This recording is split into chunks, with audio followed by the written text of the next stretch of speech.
the big brown truck just showed up. Let's see what's in the box.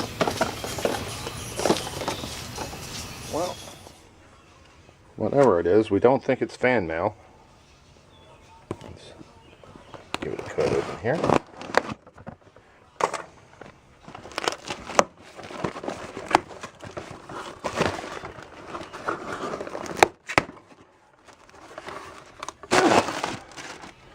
Here they are. Fuel filters. Look at that number on there. You guys want a half-inch inlet, half-inch outlet fuel filter? That's it right there. I looked long and hard to find it. It wasn't many. Look at that thing. Yeah. No restrictions there. Ha ha ha ha. Of course it is a filter. So excellent. Well, we need to get these dogs painted up because, wow, that'd be a big rust bucket if we didn't. We also a box of our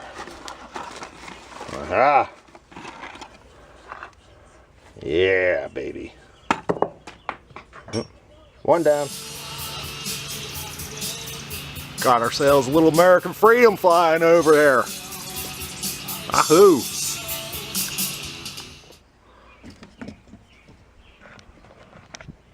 That was pretty cool.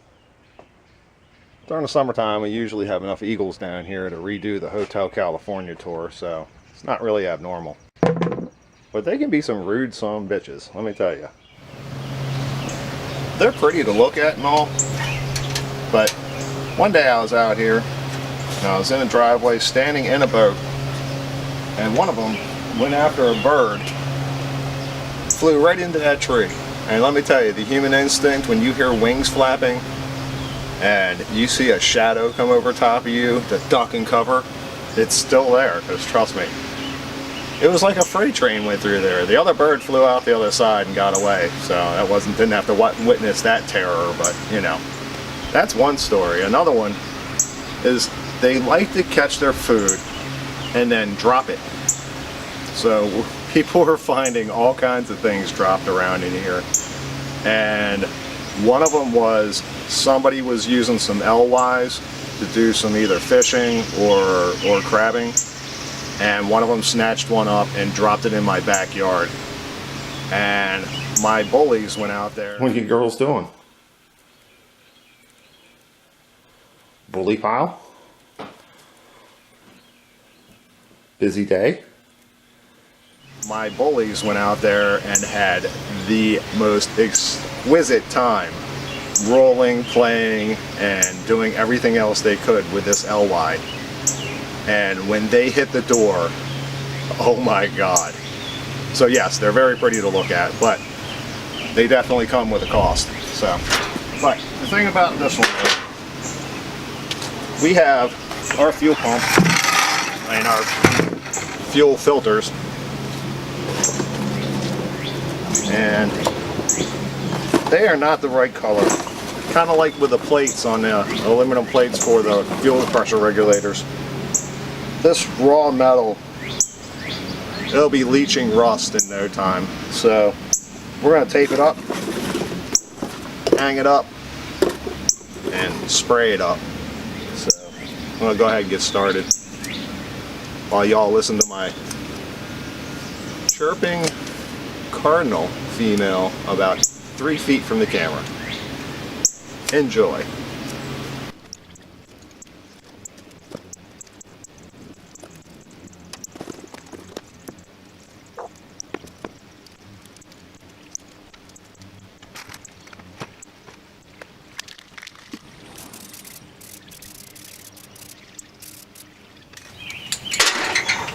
You ever get that new part and it may be nice and black and shiny, but it doesn't look like a Mercruiser part? Well, I've got a secret for you.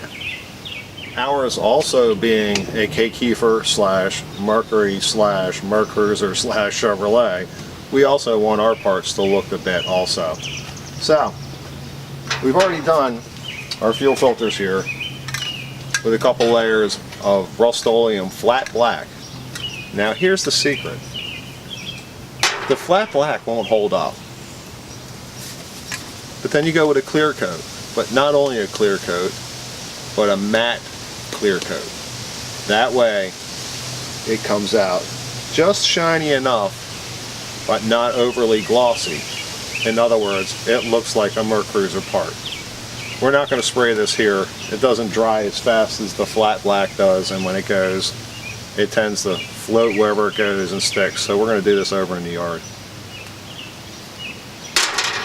And we're going to use a little dust protection here. That way we don't get breathe in this stuff. You start getting older, you start thinking about stuff like that.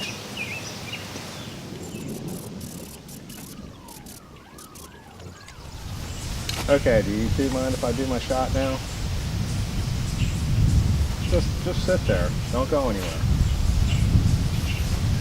Okay. I know some of you are going to like flip out and go, oh my god, you sprayed paint without dust protection, without respirator. Well, if you noticed, it was a tiny part. We're outside. It was flat black, and like I said before, flat black has a tendency to dry like that. I mean, so the aerosol, I wasn't worried about it getting on the boat, I wasn't worried about getting on the house, anything like that. But with this one, the clear, it does, and this is why.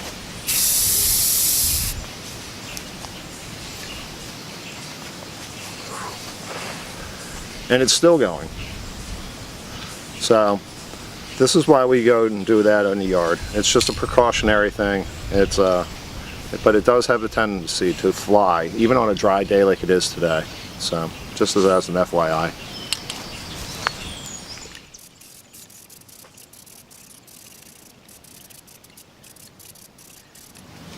Well, the sky's grayed up quite a bit. I'm not sure if you can tell or not, but that is the perfect Mercruiser black.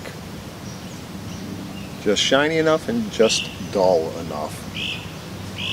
The only thing about the clear coat is it really does take about 24 hours to really harden up. I wouldn't even want to grab these, and it's already been maybe an hour. So, off to the next one.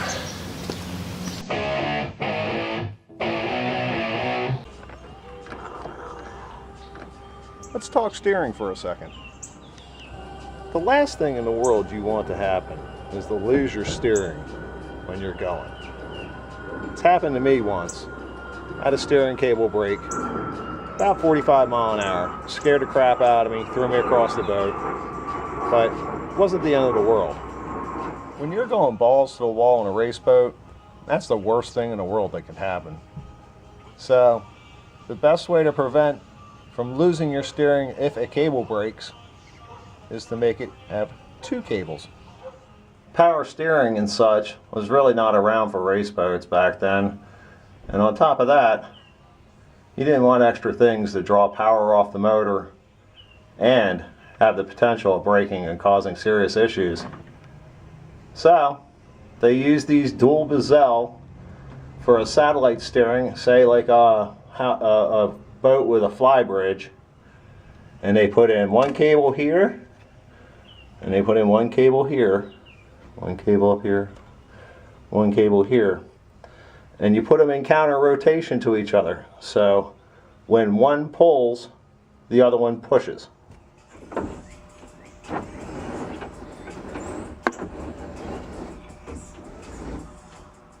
No matter what, if one cable breaks, you always have a backup. And two, you really do need two cables to push around this rudder. The main reason you want two steering cables is for this monster. This rudder is nothing like on the production boats. It takes a lot to push around this rudder, or pull it, either way you want to look at it. Probably push and pull it. The last time we had it off, we actually weighed it, and it was over 40 pounds. It's got a diameter of 1 foot by 18 inches of 5/8 solid steel. As you can see, it rusts at the bottom, just a little surface, but nothing big. Another reason to have two cables is because of the stability. With one pulling and one pushing, you don't get that slop in the middle, because one is always tensioned on the other. Man, this little box is worth its weight in gold. All stainless steel. But we're in it to finish up a project from last episode, and that's our GPS. One thing we've noticed is that every time we pick it up, out falls that bolt, and it's pretty essential to actually attach it down. So we're in our little box here to come up with one of these. And out of everything in here, this is plastic. So we're going to take our little plastic washer and we're going to put the bolt back in, and it's extremely tight, and we're going to tighten that dog right on there. And there we go, it's real tight, so that's what we want.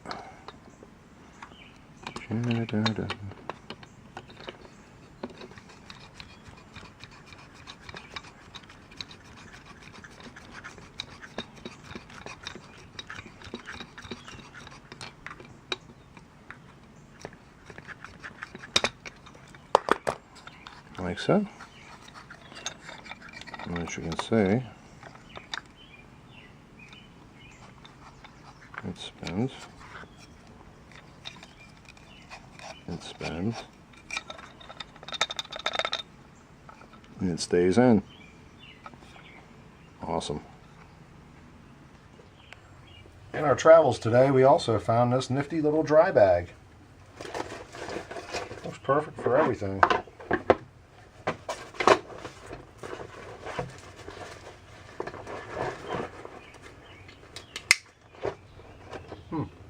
Take that, Garmin. You haven't liked and subscribed to our videos? What the hell? You think we do this for our health? It's for the attention.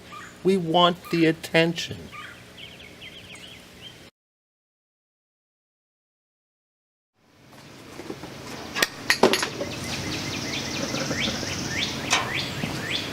I hope that didn't go on camera.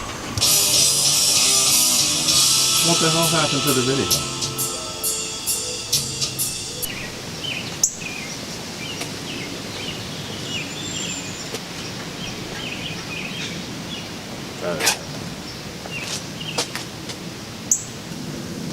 Now this is the secret.